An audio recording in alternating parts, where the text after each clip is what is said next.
Questions, just raise your hand and wait for the microphone. Thank you. Okay.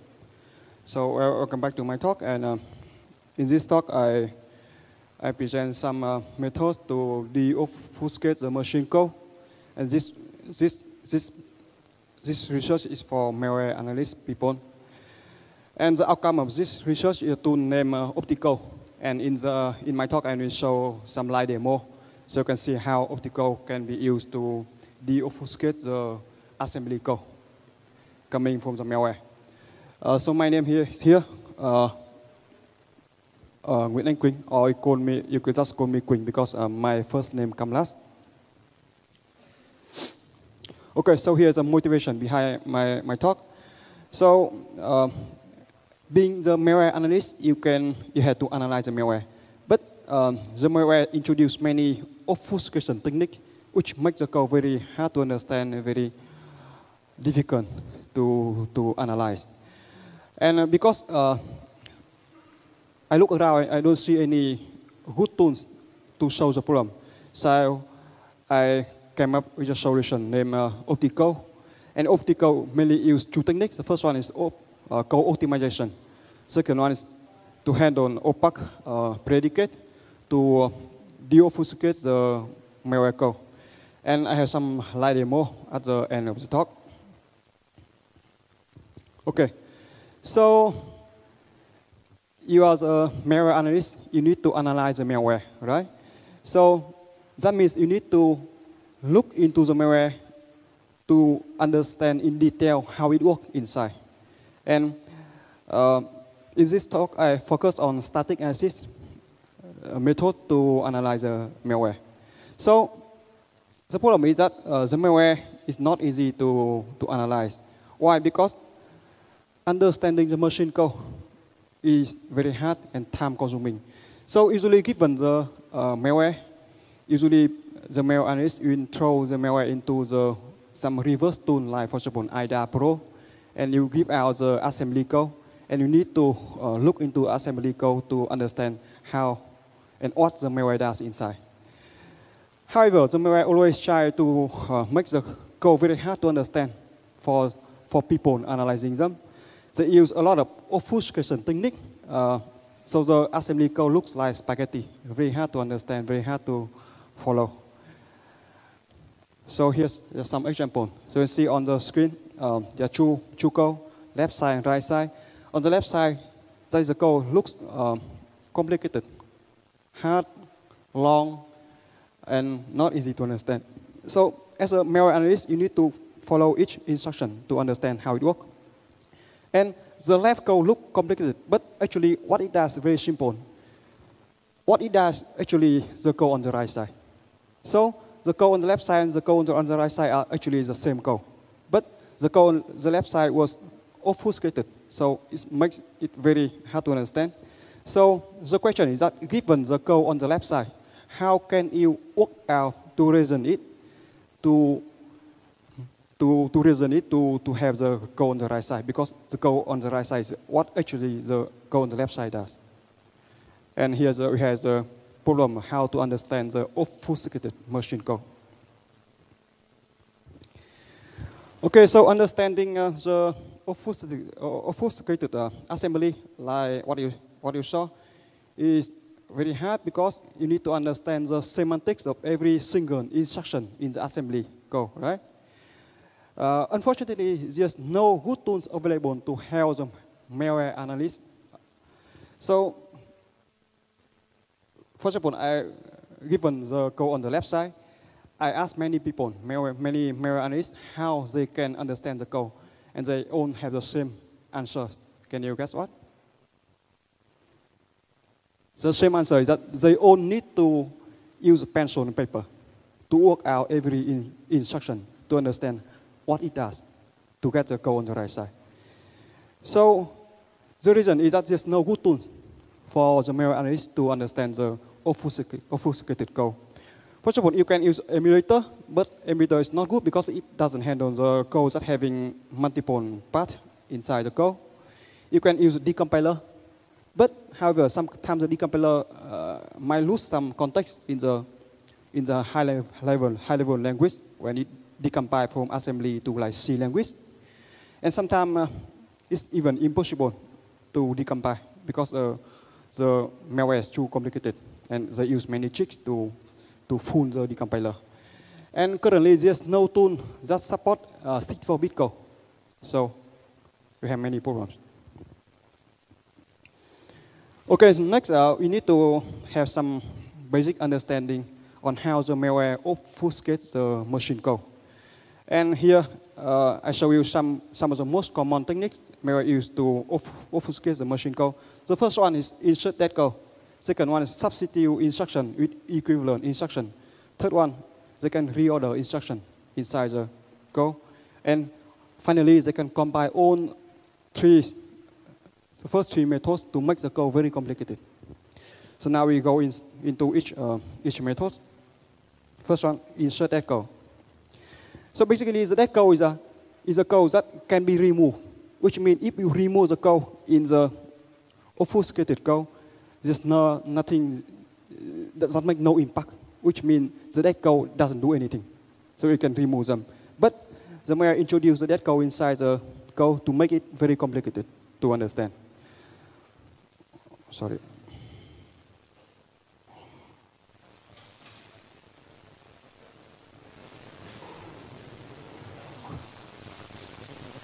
Okay, first one is insert that instruction. The first thing in the insert that code method. So you see here on the screen on the left side is the original code, which is very simple. But the malware, they can obfuscate the code on the left side by insert some code on top of that. For example, here on the left side you have the copy 5555 to EDX. When the malware try to obfuscate this code, it insert one instruction like copy 30 to EDX in front of that. And you can see that this one is actually dead code, right?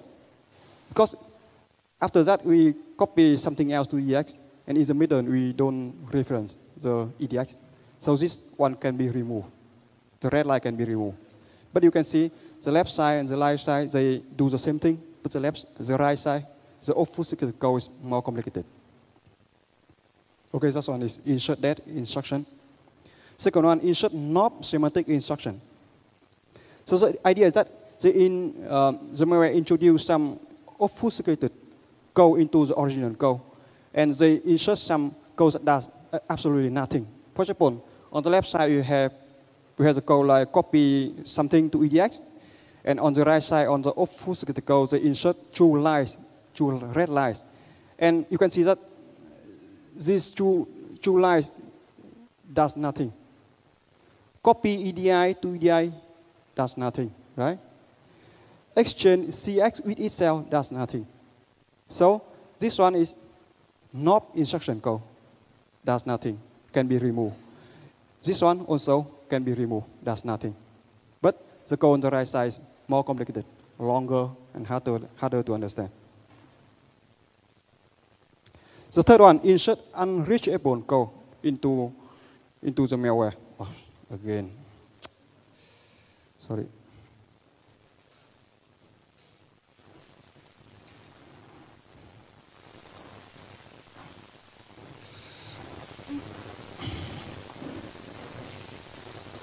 The third technique is that they introduce some code that actually doesn't execute when they run. For example, here on the left side has a true instruction, and on the right side they insert some jump instruction in the middle, jump to the label.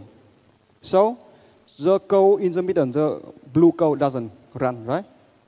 But you can see the code on the right side and the code on the left side, they do the same thing.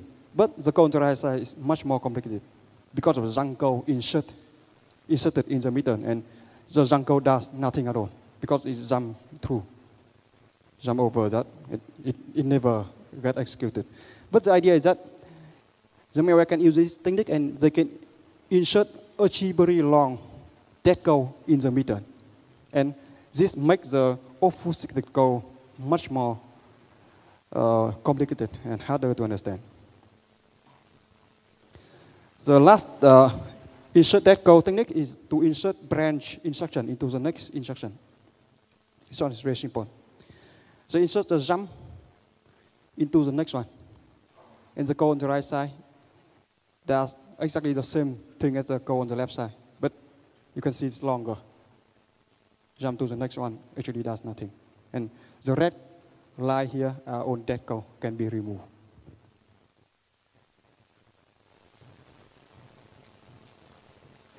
Okay, that is the first technique, insert that code. Second one is substitute instruction, equivalent instruction. Okay, on the left side you have two instructions, copy 0 to ESI, and after that copy 1, 2, 3, 4, 0, 0 to EDX. So the malware, when they transform the code on the left side, they have the code on the right side. Here you can see that they copy 1 to ESI, and after that decrease it, which effectively 0L ESI, right? So two line here, actually there's a one line here on the left side. The next one is more interesting. Copy 1, 2, 3, 4 to EDX, and after transformation, it becomes like copy 1, 2, 3, 4 and something to EDX, and after that, 0L the lower 2 bytes, which effectively copy 1, 2, 3, 4 and 0, 0, 0 to EDX. So you can see that the code on the left side and the code on the right side, actually they do the same thing. But on the code on the right side, you need pencil and paper to make the calculation.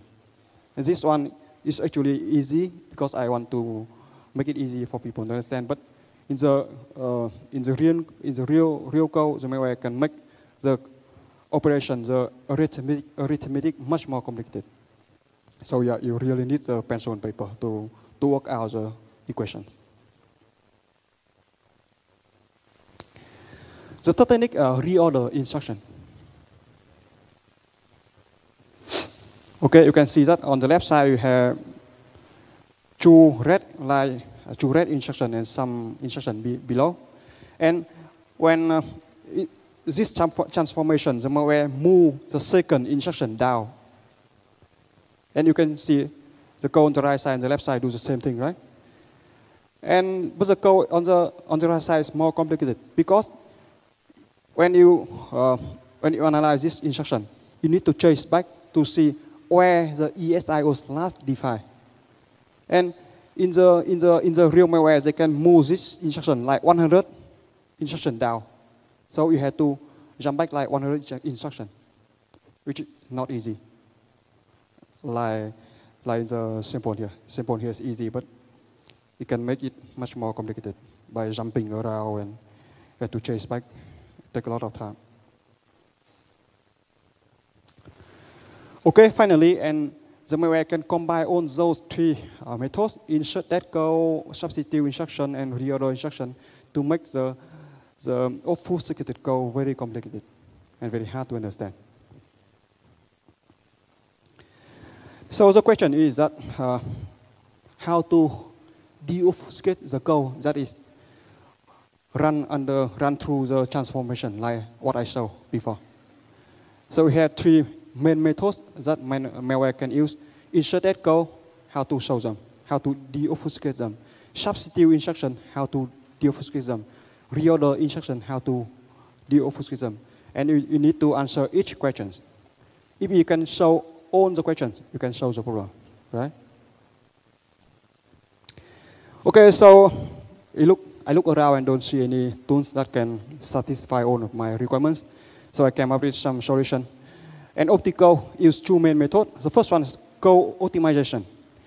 So in the first method, we use a compiler technique to reverse the obfuscation techniques introduced by the obfuscation introduced by the malware.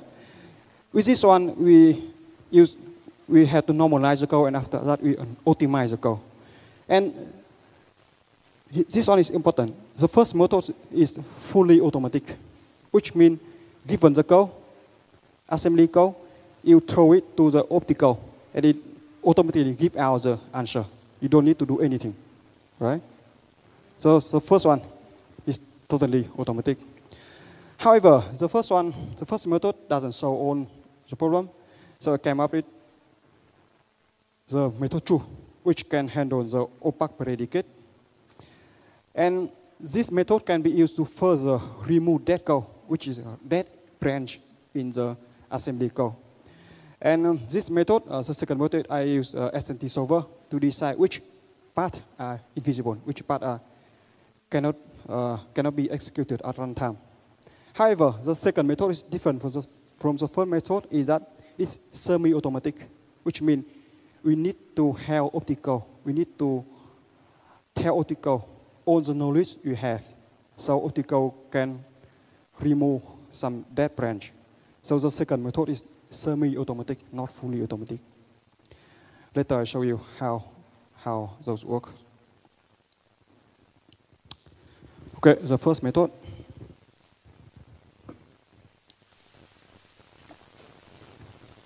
Code optimization. This method, I use compiler techniques to reverse on the obfuscation technique introduced by the malware. So you can see on the diagram here.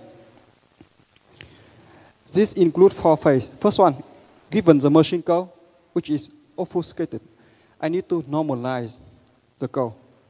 After that, given the normalized code at the end of the second phase, we go to the third phase, which optimizes the already normalized code. And after that, here, at this phase, we have already normalized and already optimized, and we just need to present the obfuscated code to the users, to the malware analyst. So here, at the second phase, we need to normalize the machine code, which means we need to explicitly express on the semantic of the machine code. So there's no more side effects in the output. And this phase, we need an intermediate representation language, which is we call IR here. So after this, we need, after the second phase, we have the normalized IR. And the optimizer in the third phase will optimize the IR. And you have the optimized code at the output of the third phase. And the optimization on the third phase will simplify, just deobfuscate the spaghetti code for us. So the problem here is that the diagram is, I think, it's very clear. But the question is that which IR we need to use. And in this research, I propose to use LLVM IR. So what is LLVM? Anybody here use LLVM before? Okay, LLVM is an open source project invented to build a compiler. And they have the rest at the link on the screen. And LLVM consists of a set of frameworks, so you can use a framework to build the compiler components. And the core component of LLVM is a LLVM IR. And built around the LLVM IR is a lot of optimization that is already available in LLVM, and you just need to use. So here is a model of LLVM architecture. So like the traditional compiler model, LLVM model consists of 3 components: the front end, the optimizer, and the back end. But unlike the traditional compiler model, LLVM cleanly defines the interface between those 3 components. So you can, each component can be independently developed, but you can still reuse components from each phase. So the idea is that given the source code on any language like C or Fortran or Haskell, you send the source code to the front end.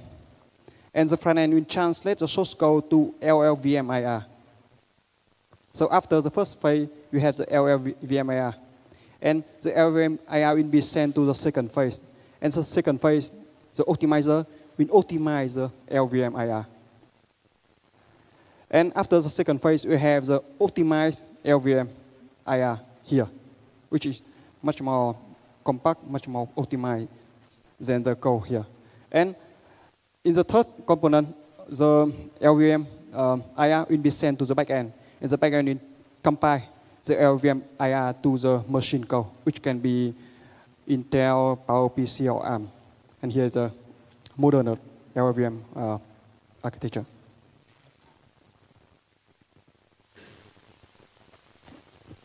So talk a bit about LVM IR. LVM IR is built to be independent attack architecture, and it's like RISC, which means all the instructions has the same size and very simple. And LVM is based on a register, and it's important to know that LVM has infinite number of virtual register, no limit on the number of virtual register. And register can have type. You have pointer in LVM. You can load, you can store into the memory, something like that. And here's this one is important. LVM support by default, by the design, it supports single static assignment. What is single static assignment? What is SSA? SA is a technique in the compiler. So you in the code you never override the variable. But whenever you want to write the value to the variable, you create the new variable. I show you later in some example. And this one is important. The output from the we compile from the source to the LVM, and you have the LVM IR, and in the LVM architecture, they call it LVM bitcode, which is LVM IR. So LVM has about 31 instructions designed to be very simple, no overlap, and no side effect at all. And they have arithmetic operation on integers, on float, add, sub, multiple, divide, remainder. They have bitwise operation. So you can see that they have all the low-level operation to make calculation on the LVM instruction. The branch instruction, which is very similar to low-level control flow in normal assembly code you see. And they have instruction to access to memory, load and store. So here's some example, one example for LVM. On the left side, you have the C code, the code in the C language. And I compile the code on the left side to the right side. So on the left side, the C, on the right side, the code already compiled to LVM. And you can see actually LVM is pretty simple. So here, for example, on the left side, you compare A to 0. And on the right side, we have ICMP instruction. Compare A to 0. Same thing, right?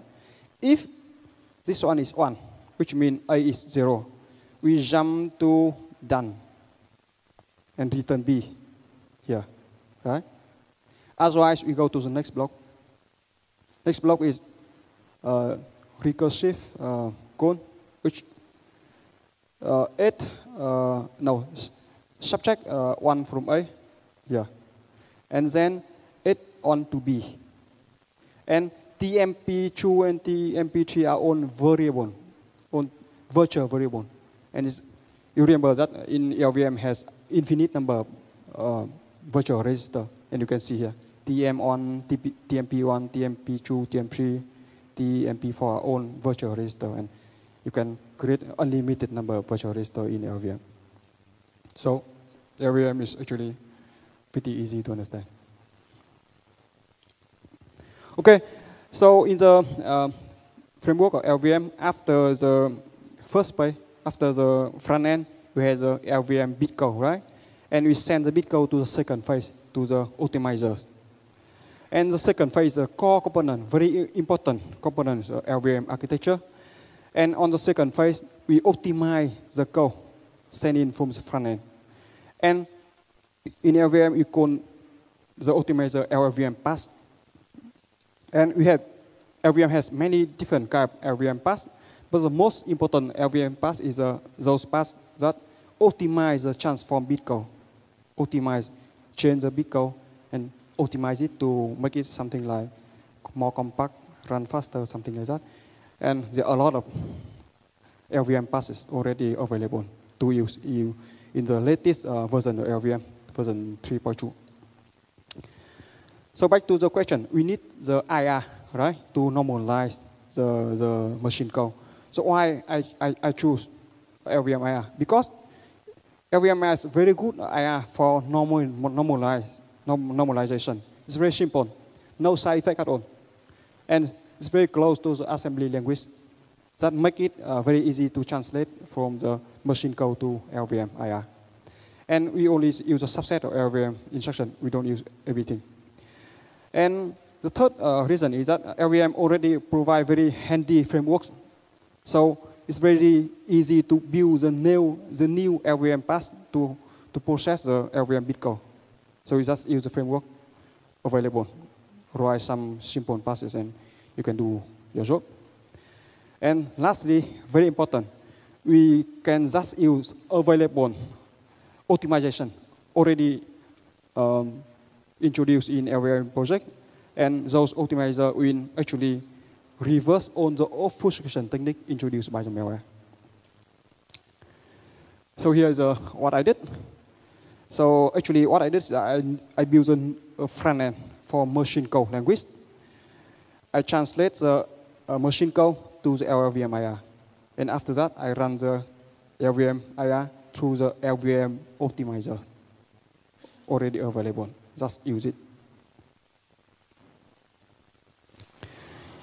So here, how about translating machine code to LVM IR? On the left side, you have the machine assembly code, Intel instruction 8, EBX to EAX. On the right side, you have the translation from the code on the left side to LVM. And you can see on the right side, the LVM translation is much more complicated. Why? Because we need to express on the side effect of the 8 instruction. The 8 instruction has many side effects inside. For example, it update many flags. So I need to express on the semantics of the instruction. So the code on the right side is more complicated.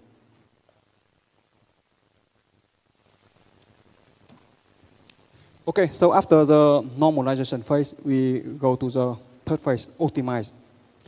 And LVM already provide many interesting LVM passes.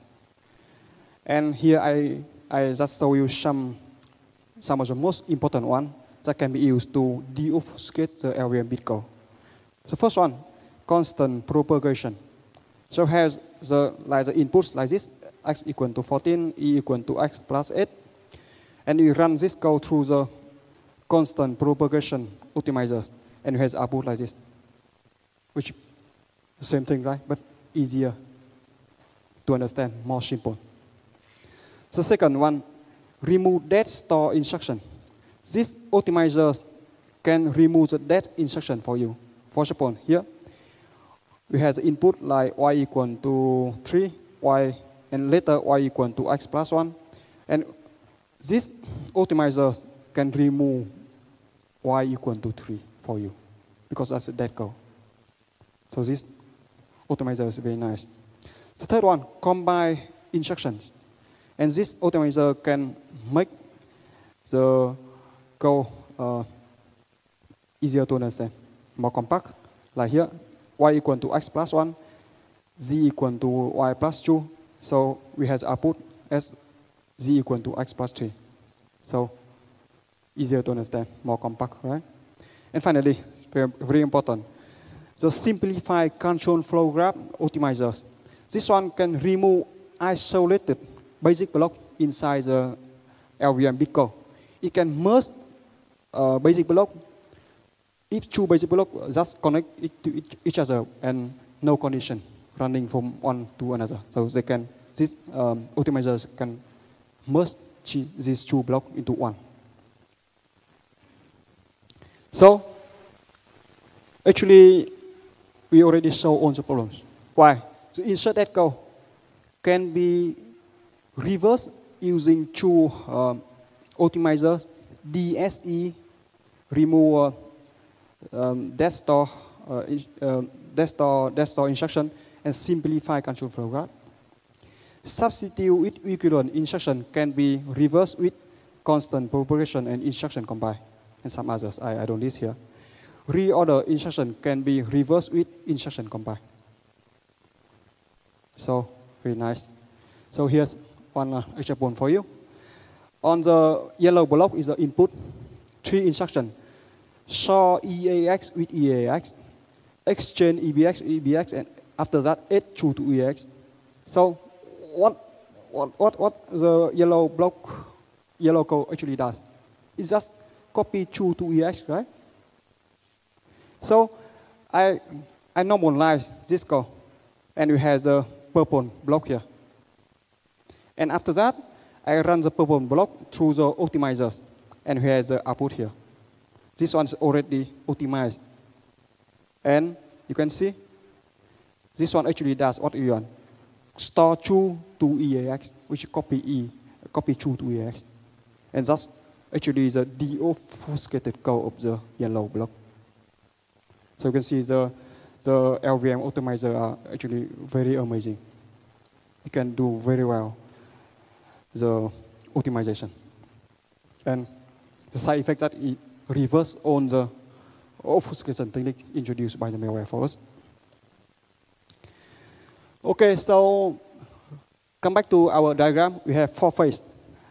Normalize, optimize, and after that, at this phase, after the third phase, we have the already normalized and already optimized LVM, which already remove on the obfuscation technique, obfuscation transformation. So what do we need to do now? We need to present the already deobfuscated code to the users. So the choice that we have at the end of the third phase, we have the LVM bit code, right? So the choice how to present it to user.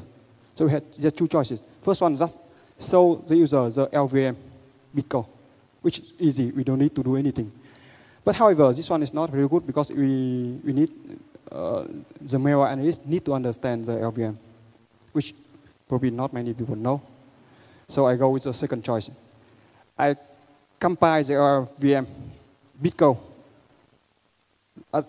which is the output of the third phase, compile back to the machine code. LVM already has a component for me to do that. It can compile the LVM bit code back to machine code.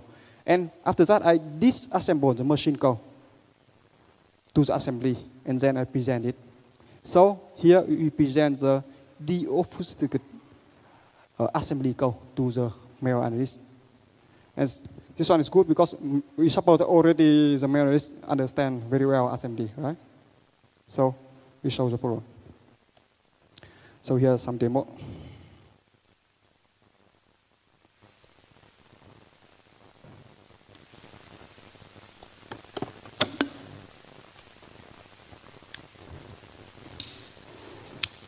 Okay, so I have the optical commit into two form, web-based, and I also have the IDA Pro plugin for IDA. Okay, so here's the demo. Is it clear for people at the back?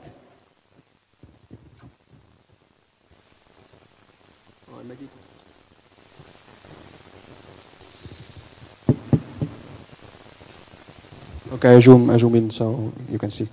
So here's some example.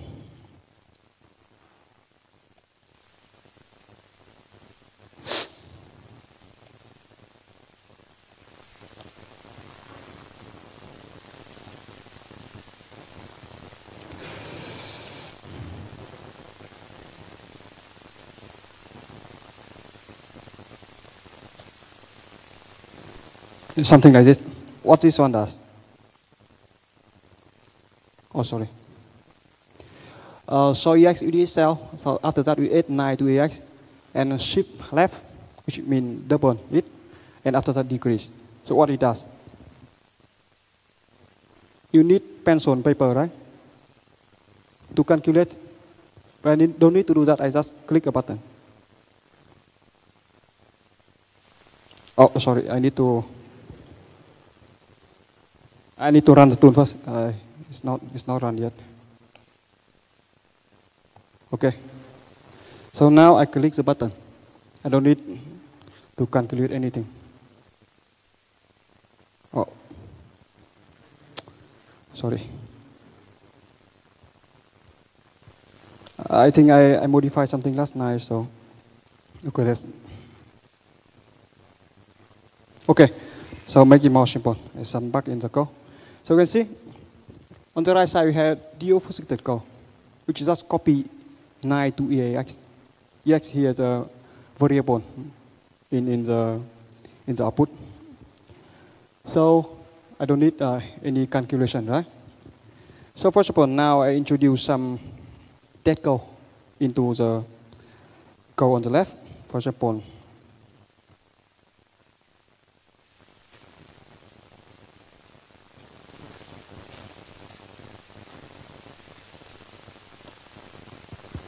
this one does nothing, right? Copy EBX to itself. Yeah.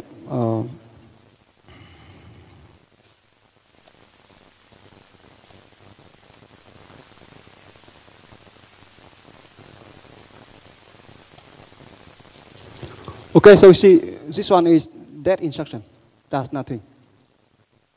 This one is also that instruction, does nothing. Copy something to itself. This one, exchange CX itself, does nothing. So what is the output of the, what this code actually does? The same thing, right?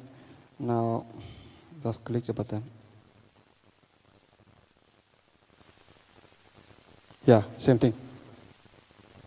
So you can see Opticode can optimize the code and deobfuscate the code very well. Okay, so here's more complicated one.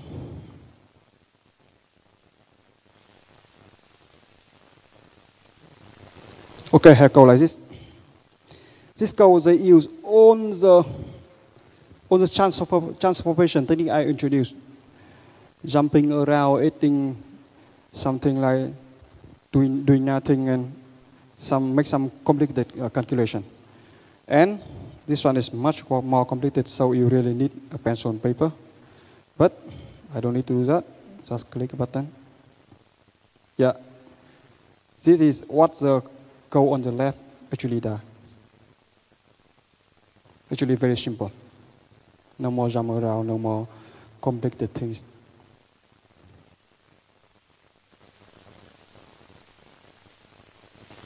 Okay, any questions so far? This one actually I have the IDA Pro plugin. So the idea is that Opticode works for IDA as a plugin. So in the IDA Pro, when you reverse some code, the malware, you want to deobfuscate the code, we just select a range of code and press a hotkey. Opticode does all the deobfuscation and open the new window, which shows the deobfuscated code for you. But something wrong with the projector, so when I run the Windows VM on this one, it just hang up. So sorry, I cannot show the IDA Pro plugin today.